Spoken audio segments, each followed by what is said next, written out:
New Hampshire Motor Speedway has evolved over time, but the loyal Northeastern race fans have always returned to Loudon on race day because this 1 mile oval is magical.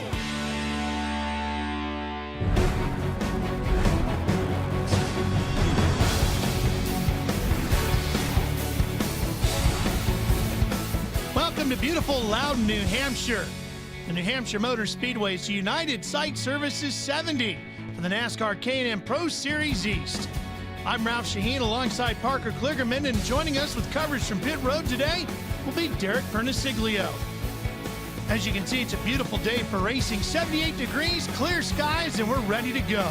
So where is Loudon? Well, we're just about an hour outside of Boston, Massachusetts. Lots of race fans in this area, and many of them have made their way to the 1 mile oval known as the Magic Mile. So here's a look at the point standings, and Parker, it's really come down to two guys. Harrison Burton, Todd Gilliland, 22 points. Yeah, and they're proving to be the benchmark that everyone in this series is trying to measure themselves against. They're separating themselves from the field and showing that they are the ones to beat and probably going to be the ones fighting for this championship. Earlier, Derek caught up with our pole sitter. Guys, it's a little loud down here in the pit area. That's because the NASCAR Xfinity race is still going on here at the New Hampshire Motor Speedway. The K&N race is up next, and this guy is on the pole. Fourth straight pole for Chase Purdy, and how is it that you keep knocking down these poles? David Gillen Racing gives me really fast cars. I got to thank Bam Buddies and Textron Off-Road. I mean, they've really helped me a lot this year, and I don't know what I'd do without them, but it's time to seal the deal. I'm ready to seal the deal, and I think we can get it done today. You've had so many great runs so far this year. What do you think you have to do to finally get into victory lane? Just being smooth and consistent, really. I mean, just hit your marks, run your own race. Start on the pole. Hopefully we can get out front and set our own pace for the field and really manage everybody. So just get out there, set your pace, get separated, and hopefully win this thing. For the fourth time this year, Chase Purdy goes from P1. Well, Chase has been dominating the pole wins, but let's take a look at race victories now as to who's grabbed checkered flags in 2017. Kyle Benjamin, and you can see there it is, Harris Burton and Todd Gilliland. That's why those two are at the top of the points. Well, they've been racing here at Loudon for years, and back in the day, it was known as the Busch North Series. Let's take you back to 1999, the fall race here. Watch Bill Penfold in the zero slide to the inside and hit the barrier in his zero.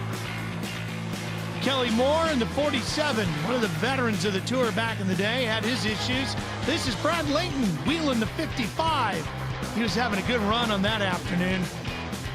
Dale Shaw here in the 60 gets into the rear of Tom Carey Jr. in the 42. Carey noses it into the backside, and a big pile up there. But eventually it would be Brad Layton in the 55 who would hold off the rest to take the win in New Hampshire on that afternoon. And the celebration would begin in Victory Lane. Many of those who have gone on to win here at Loudon, New Hampshire have had great careers in NASCAR's premier division. We're coming right back for racing here in Loudon. K&N Pro Series Racing at NBCSN is brought to you by K&N High Flow Air Filters and Air Intake Systems, because everyone loves that fast car smell.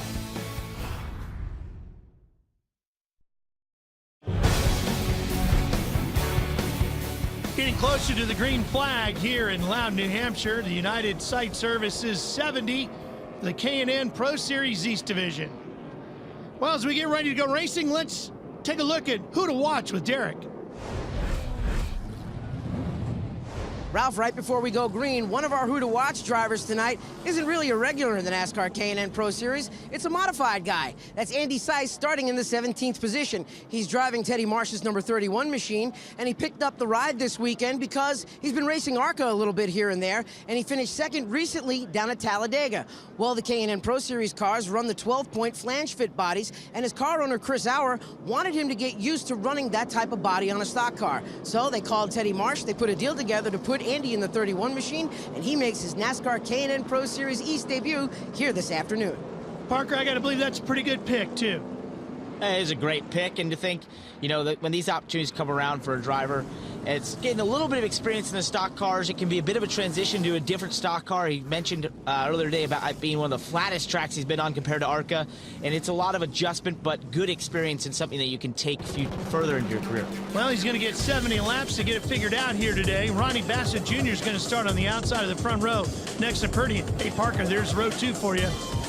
Yeah, that's the Titans of the series. Todd Gilliland and Harrison Burton starting row 2 side by side. Be great to watch them try and get to the lead. Can you really call guys that young Titans? Well, the thing is, they've just separated themselves from the rest of this field, as we've seen. They've become the absolute benchmark that the rest of these guys are measuring themselves against. And I would say if you're going to win this race, you're going to have to beat one of those 2 cars. Probably both of them. Here we go, coming to the green.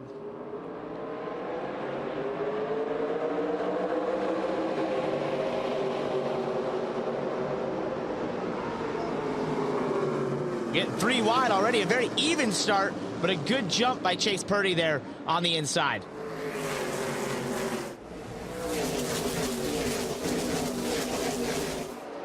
Purdy gets it squared up, pulls away, and leaves Gilliland behind him.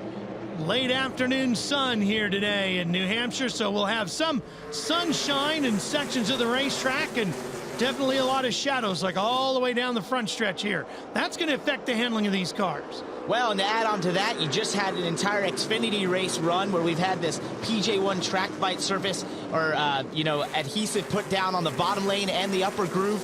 And all that is going to add to the uncertainty of what these drivers are experiencing right now because they really haven't had the chance to be on the track in these conditions. And a lot of drivers from that Xfinity race felt like that PJ1 track bite adhesive was maybe going away, was starting to come off the racetrack a little bit. So we'll see if it's still there and if maybe the dominant line is that middle lane.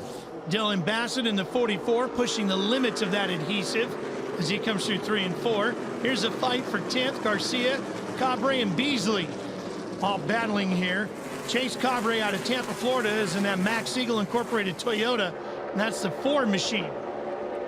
Yeah, and you saw Jay Beasley there in the 42. Fought a bit of transmission troubles in practice. Felt like that car's a little tight, but does enjoy coming to this racetrack. Felt like he could have a good run today.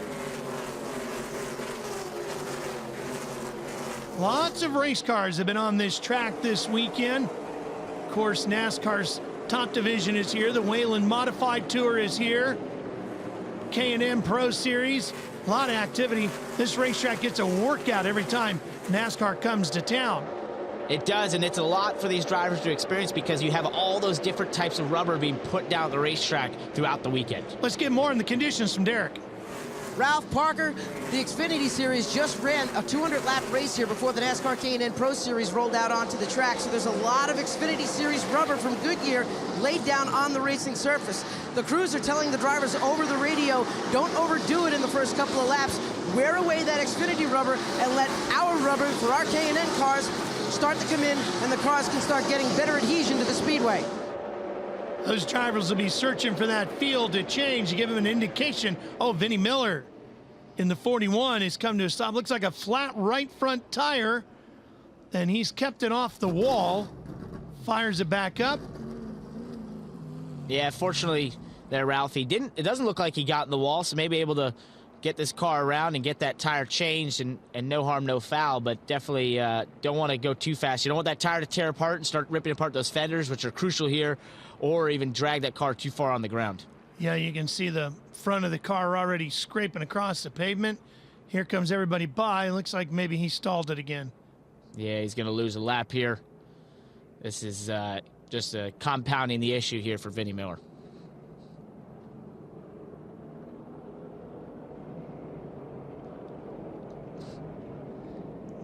Well, let's see, everybody gets by him. Then he might be waiting for a push here now. Yeah, might not be able to get restarted. Well, we'll get restarted when we come back from break right here on NBCSN.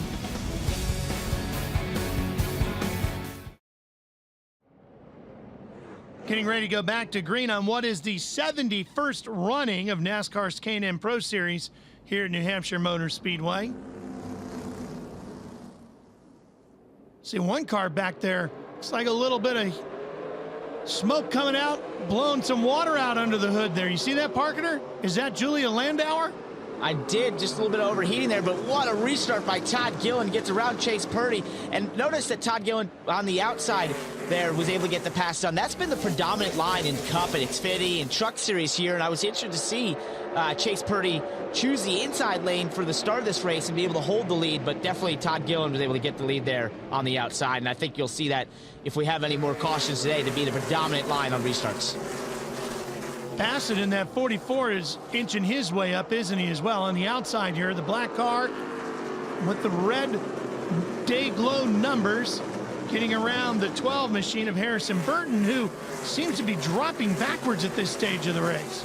Yeah, they're almost about to be 3 wide there. And one thing Derek mentioned earlier in the broadcast was that, you know, you have that rubber from the Xfinity Series cars. You have the rubber that was put down earlier before that race from the modified cars. And so one thing you need to do at the beginning of this race, especially the first 10, 15 laps, is let a lot of that rubber come off. Let it get pushed aside and let the rubber of these cars get laid down before you really start to assess your car and push it too hard, because this track is going to change drastically over these 70 laps. And I think, you know, we saw that in the Xfinity race as that PJ1 track bite started to come off the racetrack a little bit. The line moved around, and so these drivers are going to have to search for grip more than ever. They've probably, some that have been here before, are definitely going to have to be very open to finding different lines that are working. As you see Harrison Burton trying to make that bottom line work.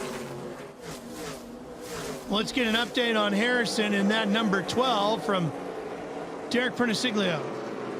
Harrison Burton runs inside the top 10 right now. He's lost a couple of spots since the drop of the green. He started 4th at the beginning of this race, but his crew chief, Marty Lindley, said he doesn't think that they have the straightaway speed that some of the leaders do. So they're trying to settle in and pick off cars as they go. They're trying to salvage a very good points day out of the day for the number 12 of Harrison Burton, who comes into this race with 4 wins to his credit.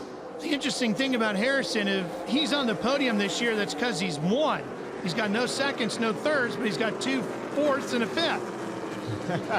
It's true. I think, you know, it's kind of been a win or bust time for him. But, I mean, the thing is, if he's not winning, then the car that's leading right now is probably going to be winning. These two, as I mentioned before, have just been absolutely class of the field. And I think Harrison, you know, didn't have that same similar amount of success last year. It was a struggle at times last year for him, but he's really matured and come into his own this season. Meanwhile, the guy he's up against for this championship, Todd Gillen, has had a ton of success in the last 2 years. It seems every day he's winning another race. So, you know, it's definitely going to be tough for him. He's going to have to turn days like this, where the car isn't perfect, where he doesn't feel like he has that winning car, into that top 3 finishing position, maybe, and especially a top 5 if he wants to contend for this championship.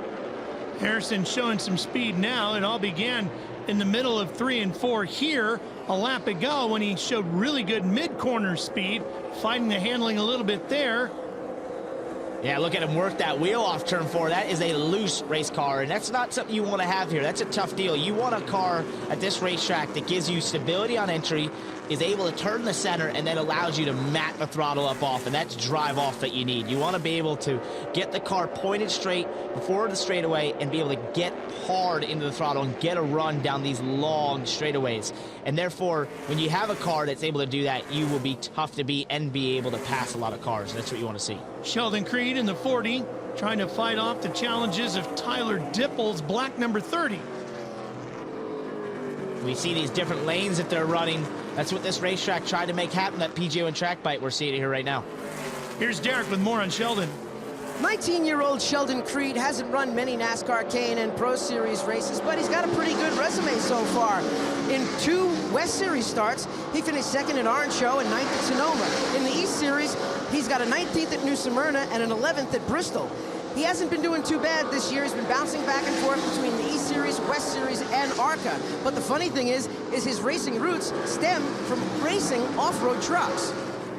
Sheldon comes out of Alpine, California.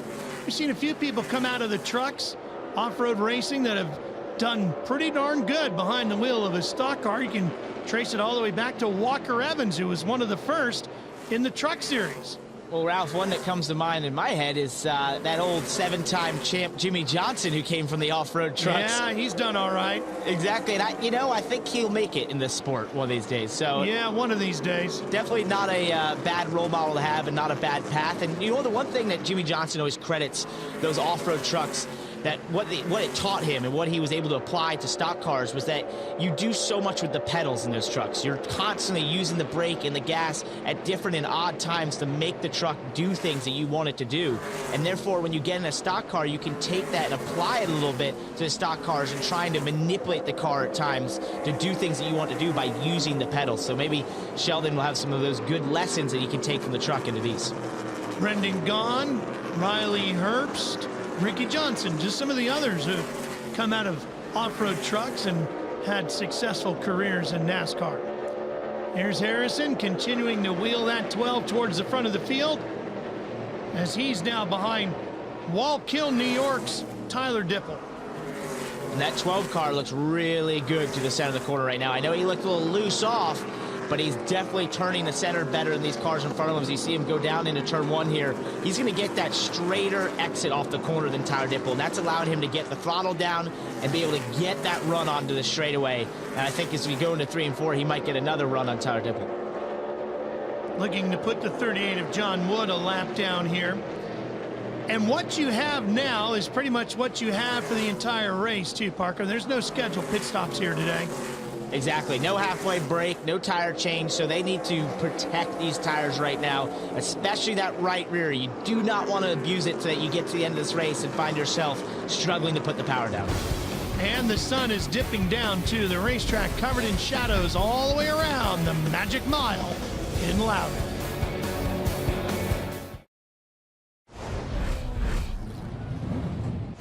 Hi, I'm Ronnie Bassett Jr., driver of the Bassett Version 4, number 04 Chevrolet from Winston-Salem, North Carolina. I started running Bandolers when I was 8 years old, and I got my first K&N East win this season. We've had a monkey on our back for a long time, and to start out this season with a victory is always cool. These guys have done a great job over the winter building these race cars, and we've had some great runs and one tough one, but we'll keep on digging.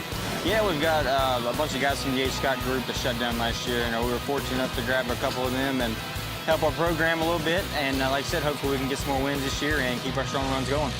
Our goal is to win as many races as we can and to win a championship. We've been in this for quite a long time, and we haven't won a championship yet, so we're going to try and get after it. I'm Ronnie Bassett Jr., and that's your NASCAR Next Gym Profile. Here's your race leader. Todd Gilliland has been out front for the majority of the day here today at the United Sight Service 70.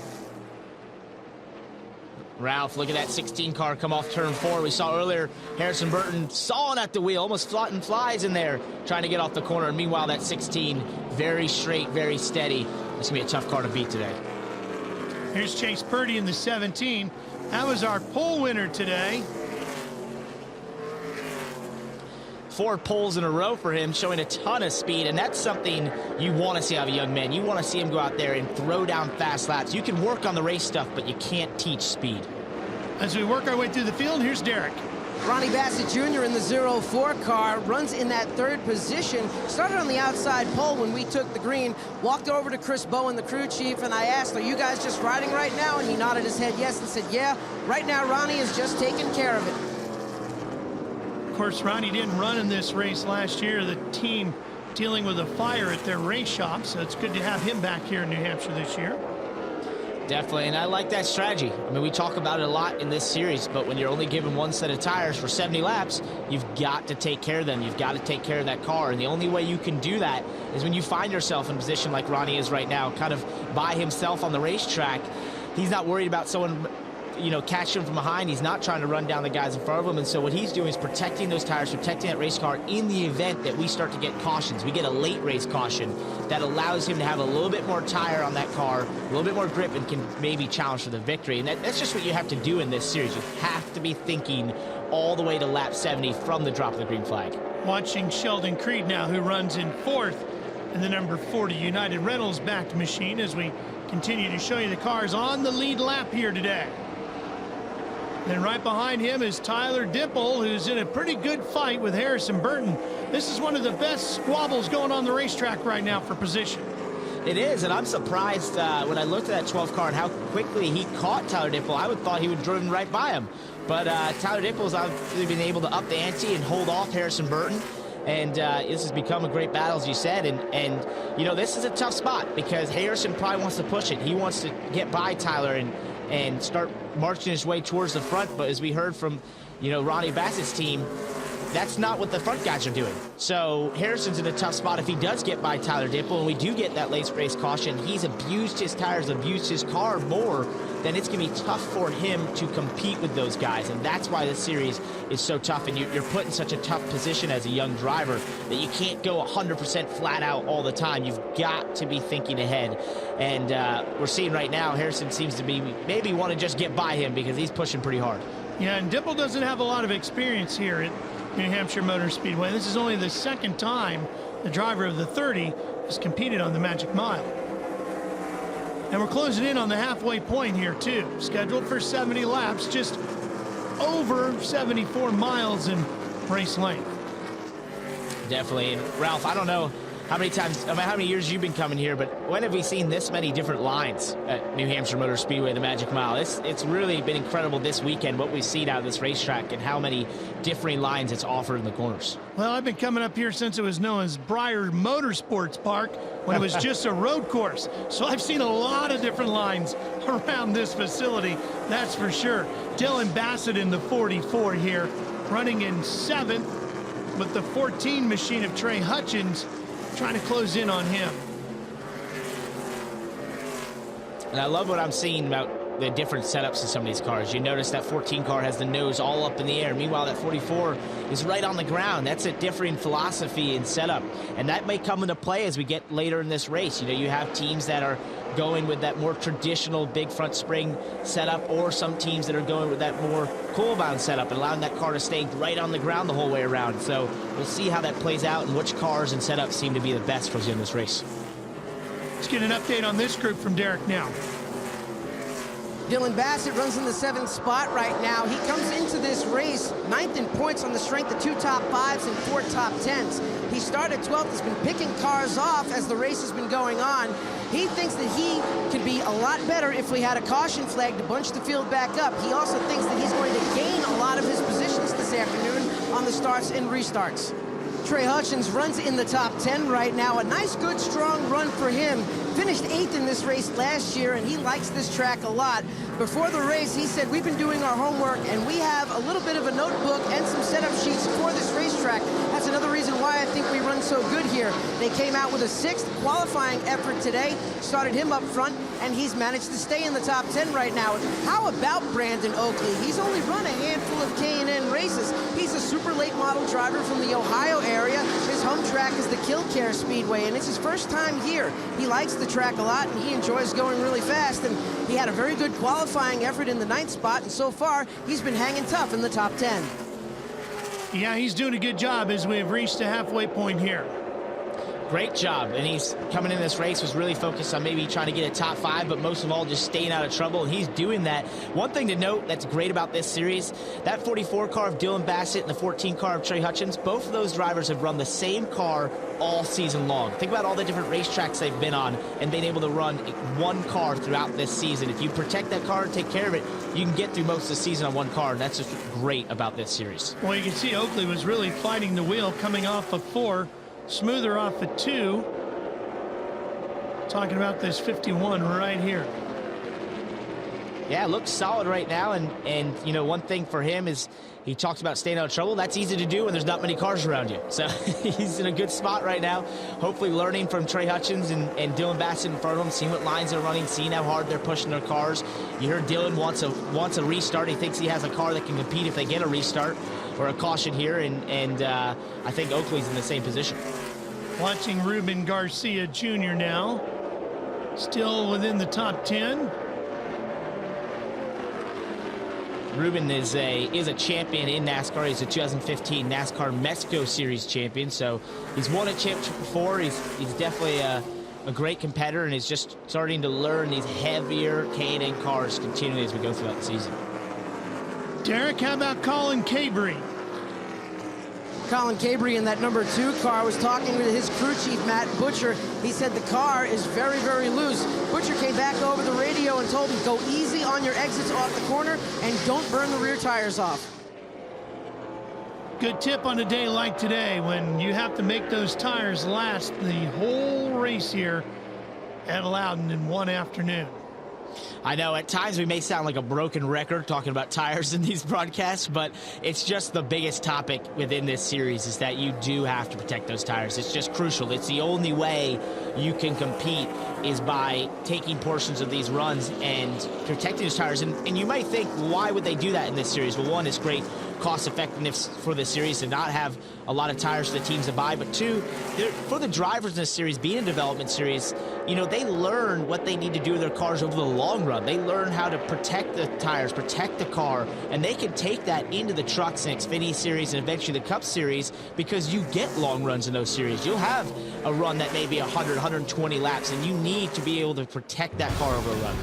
Todd Gilliland right now has dominated the day here in Loudon. We're coming right back for more on NBCSN.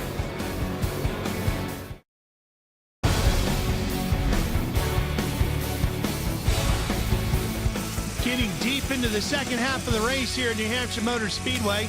Let's take you back and show you how this one got started. Chase Purdy in the 17 started on the pole, but he has slipped back. We've only had one caution. It was for Vinnie Miller, who cut a right front tire down.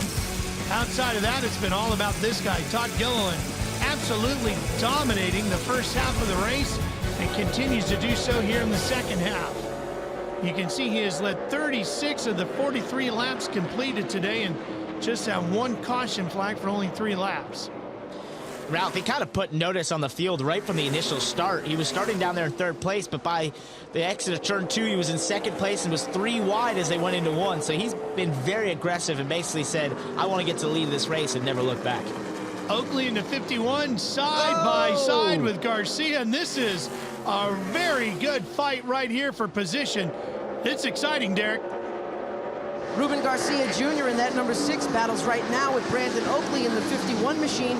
He's the 2015 NASCAR Mexico Series champion, and he wants to finish a little bit better than he did last year. He finished 20th when the checkered flag flew in this race 1 year ago. But they think that they have a very good car today. They said they didn't qualify that good, but they do have a lot of speed. Right after this race, Ruben has to hop on a plane and fly down to Mexico to run a NASCAR Mexico Series race at Aguas Calientes Super Oval in Mexico. A lot of NASCAR racing down there in Mexico. Folks on this side of the border might not be aware of all the racing that's down there with NASCAR-style stock cars, but it's very popular down there. Definitely is, and you got to think that Ruben's trying to follow in the footsteps of his countryman there, and Daniel Suarez, who's gone on to the Cup Series, been an Xfinity Series champion, been a great example of the talent that can come out of that NASCAR Mexico Series, as I believe most people would say that, you know, Daniel Suarez is going to be a Cup Series championship contender in the years to come. Certainly has the potential. Dylan Bassett in the 44. Trey Hutchins in that 14. Dylan Bassett and Trey Hutchins have been in lockstep like this, I think, the entire 46 laps of this race, been right with each other. Just this little bit of a couple car length separation.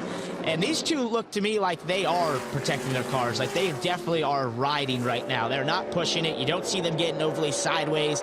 They haven't made lunges at each other, to, you know, for Trey to try and make a pass on Dylan. They've just been running like this, 2 different lines and protecting that car in the event that we do get that caution. Meanwhile, Ruben Garcia seems to be on a different plan. He's coming for them in a hurry. Yeah, he's trying to move his way through as quick as he can. We're down to almost just 20 laps remaining here this afternoon.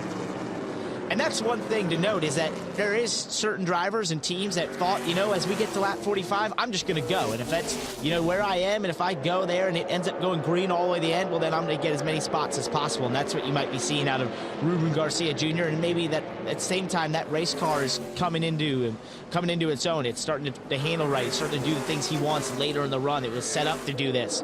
And, you know, he's going to try and drive to the field as far as he can. And if there is a caution, he'll just deal with it then. Well, we are definitely late in the afternoon here in Loudon, New Hampshire as well. Track cooling a little bit, not probably too significantly, but that in itself will impact the handling. Maybe some of these cars are starting to come around a little bit. Definitely. I think, you know, there's just so many variables that have been thrown at these drivers today. As we've mentioned, the tire rubber, the PJ1 track bite, and the setting sun and that track cooling down. I mean, there's no way to really be prepared for all of it. And so what you do is you just try to think about what experience you've had, what you've had throughout the season, these cars and with these tires, and start to think, what do I want my car to be doing at lap 50, lap 60, and eventually to lap 70. And that's what some of these drivers have done right, and some others may have missed it a little bit. And that's just something that is what makes this series so unique. You've got to be able to have a car that can deal with the changing and variable conditions throughout the race with no adjustments. Well, we certainly seem to have at least 3 grooves of racing here today, too. Drivers have been all over the place as we continue to watch Bassett, Hutchins, and Garcia fighting over 7th. Yeah, this seems to be one of the best battles on the racetrack, is these 3 all running pretty low, and Ruben trying to get even lower than all the 2 in front of him. But it's just interesting to watch these drivers try and find the lanes that work, and being able to use those different lanes and dime in the corner a little bit. As you see, the 6 is probably the highest there, but now he's going to be one of the lowest on the exit. The 44 was one of the lowest on the entry, but he's the highest on the exit there. That's just what's been awesome about this racetrack this weekend, is we've seen drivers be able to do different things in the corners and find speed. Good example of it there. You can see all 3 of them in a different lane as they work their way through 1 and 2 as the sun continues to set to the west here of Loudon, New Hampshire. Yeah, it's getting, you can see that sun's far behind those trees. It's definitely starting to get a lot darker at the racetrack here, and it's something as a driver that can be a lot of fun. Is you start to see different things on the racetrack and start to, you know, not have the same ability to see the things that you saw earlier in practice and such, and so the way you drive the racetrack can change just in the marks that you use around it. Sheldon Creed in the 40, trying to fight off the advances of Harrison Burton, man who's won more races this year than anybody else. And think about the family lineage of Harrison Burton here at this racetrack. His dad absolutely dominated a race here one time. He's definitely got some great coaches for this racetrack in his family, and I think that he wants to run well here. He knows how much his dad loved this racetrack, and having his advice has probably been helpful. But in talking to Harrison, it's just been maybe a little bit of a struggle for him this weekend. He hasn't quite felt like he adapted to this racetrack as much as he had liked. You heard the report from Derek that they felt like the race car didn't quite have the straight line speed that they wanted. But that's a good experience for him to come to a place that his family's been successful at, his dad's been successful at, and maybe have a bit of struggle. He's going to come back here better prepared next time. 301 laps I watched his dad lead that day, all the way to victory. Well, if you have anything left, now's when you're really going to need it, because the United Site Services 70 only has about 10 laps remaining. So if Harrison Burton wants win number 5, he's going to have to hurry up and get around Sheldon Creed's number 40. He does, and maybe Todd Gillen might have a little something to deal with there. I just saw that the fastest lap was Chase Purdy, who's trying to run him down. But I think this is the point where you are done saving. You're going to put everything to the side here and try to push as hard as you can to get the positions in front of you, because at this point there's no guarantee you're getting a caution, and you're coming down close enough to the end that you need to just try and get every position possible. Well, and you're going to want all those points, because as we came into the day, Harrison Burton and Todd Gillen were only separated by, I believe, 22 points, and it looks like Gillen's going to try to take a bite out of that points lead today. He will, and this is damage control for Harrison Burton. You know, that knowing that Todd Gillen's up there leading the race, winning, he's dominating this race. He's had a tougher day here for Harrison, but if he can get himself into the top 3 and just minimize the amount that Todd Gillen's able to gain on him, the points, that is how you win championships. You take your days like this and you go out there and just get the best that car can possibly give you, which might not be a win. It might not even be a top 3, but it's a top 5, and that is important to winning championships. Well, and I think that's where the difference is between the two, but Gillen's having a great day so far, Derek. Just walk down to your leader, Todd Gilliland's pit area. Talk to the crew chief, Chris Lawson, asked them, has Todd said anything on the radio? They said no, they just shook their head. He's being real quiet. All we're doing is just giving him the lap count. Can't imagine why, Ralph. Yeah, right? It's an easy Sunday drive for him. At this point, he's just thinking about which restaurant they're going to celebrate the victory at. Exactly. Hey, can you guys start pulling up directions there on the iPhone real quick? I'm ready to go here. So they might as well just engrave the trophy at this point. That car has been flawless throughout this race. He's done an excellent job driving it. And I think even if there was a late race caution, he's had the restarts we saw to hold off the rest of the cars. I can't see him giving this one up. This is going to be a great run for Sheldon Creed, too. As we mentioned, he has not had a lot of experience in this series. You can see that from the yellow rookie stripes on the back of the car. And he's fighting off one of the best in the series right now in Harrison Burton for 4th place. That's a good run.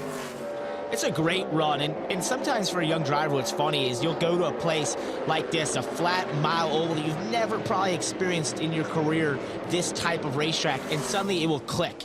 It will be something that you feel like, you know what, I know how to get around this place, and it makes sense to me.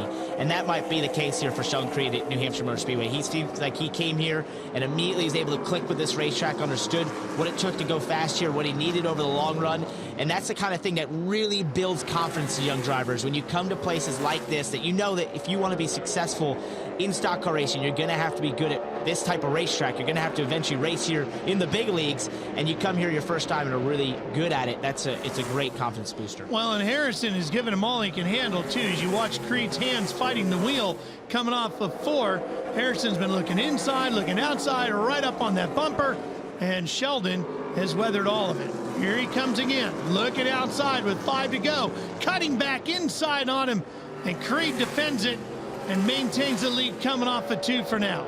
So low, he almost scraped the left side door on the inside wall there. I thought he was going into the apron, but yeah, he's just going to try. That's tight right there. I thought maybe he was going to get into that left rear corner. Doesn't touch him, and they continue with the laps winding down. This is great racing. We've seen this out of Harrison throughout this race, just marching his way forward slowly but steadily. And right now he's got this one car in front of him that if he can just get the right runoff or 2, he seems to be a little stronger there and get inside of Sheldon, get his spotter to stay inside. He may be able to get him and force him out of the groove into turn 3. Here he comes again. And Sheldon takes the line away. Didn't quite give him the bumper. There he is. There he's in the bumper a little bit. Moves him out of the way to the inside, Harrison Burton. Good drag race down to 1. Creed right alongside. Not lifting yet. Gonna run in door to door with him down into turn number 1. I love those white gloves you see on Harrison Burton. Working the wheels. He got into the entry of the corner. Hard on the brakes. Side by side off 2. Sheldon Creed's doing a great job. Hold him off on the outside. I'll tell you what, that's some fantastic driving skill from both these young men as they've raced that aggressively, that close, and for the most part, cleanly. Oh, and he's able to clear him off turn 4. Great pass by Harrison Burton. An excellent battle among these two, and that's really a textbook pass at New Hampshire. Sometimes it takes more than a lap, but when you do get it done, it's like that. Just off the corner, get the throttle down and drive away. Well, and all that battling for 4th has allowed Todd Gilliland to easily make his way to the white flag in the final lap. This car has been exceptional. That driver has done an incredible job here today. He really has been the one to beat and never even gave the rest of the field a chance to think they had a shot at him. He has dominated this one. Todd Gilliland, 2nd win of the year, will come in New Hampshire in the United Site Services 70 as he claims the win here today. Very impressive win by Todd Gilliland, and a statement for the championship there, Ralph. You know, knowing that he's going up against Harrison Burton, who's been able to win more times this season than him, he had to get back in victory lane and say that he wasn't going to let Harrison run away with it, and that's what he did here today. Well, let's go down to pit lane. Here's Derek.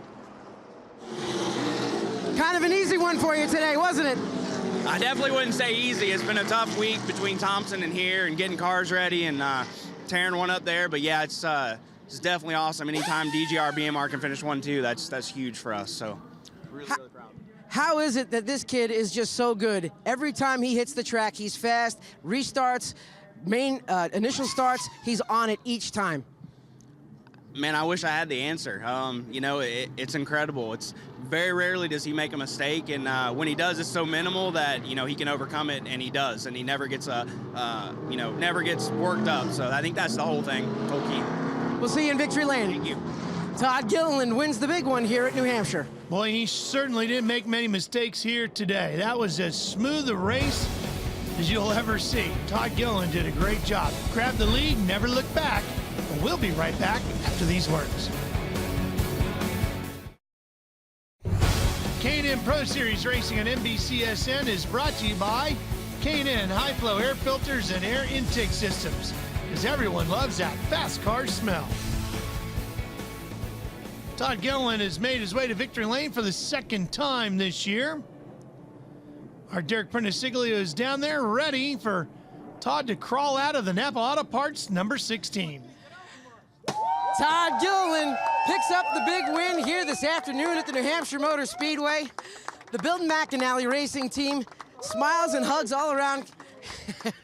David Lewis from Robert Yates Racing Engines coming in, and of course, here comes Dad David Gilliland to give his son a hug. Congratulations today on a race you dominated.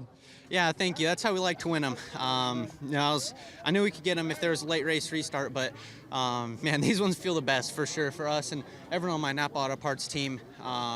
We have some guys from Frontline Enterprises here also, a big sponsor of us, so it's really cool to have everyone here.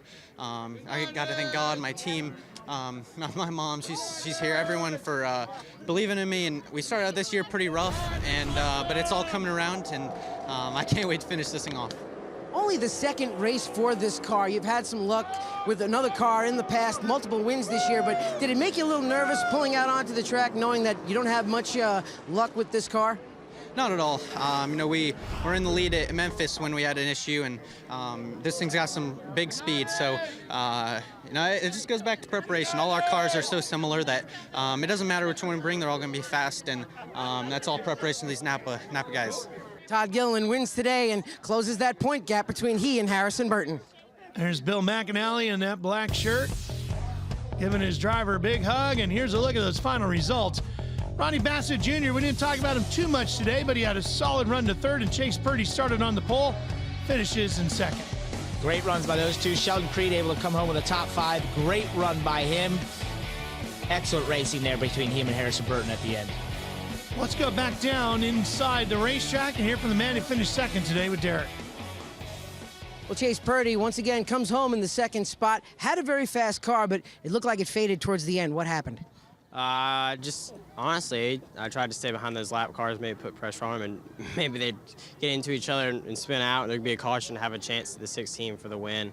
But that didn't happen. But hats off to my guys, David Gilliland Racing.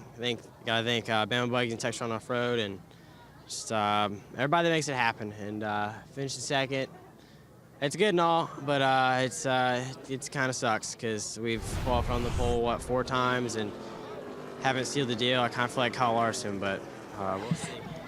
Well, with Kyle Larson, he finished second a bunch of times before he started to dominate. You know that you've got good cars. You know you've got fast cars. Do you think it's just a matter of time? Gotta be. I mean, it's definitely been a long time coming for me to get in victory lane, but I wish I could be there, and hopefully it will happen next week and sometime soon. But just gotta keep at it and keep digging, keep my head up, and move on. Strong run and a good points day for Chase Purdy. Speaking of the points, let's see how they stack up now after the checkers. It was 22 between Burton and Gilliland when we started the day. It's down to 14 now, Parker. Yeah, it's just tightening up between these two. The battle gets better. And you see Chase Purdy there. He's a bit far back, but we know the speed he's had. He could maybe get himself into the championship fight if those two were to run into trouble. Back to Derek.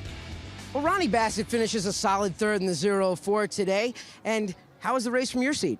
Kind of boring, to be honest with you. We had 2 restarts in the initial start and 1 caution, but all in all, it was a good day. There's no tore-up race cars, and we got something to work on, make it a little bit quicker. We got to catch these 2 guys in front of us. The second week in a row, we run third, so we got to find out a little more speed.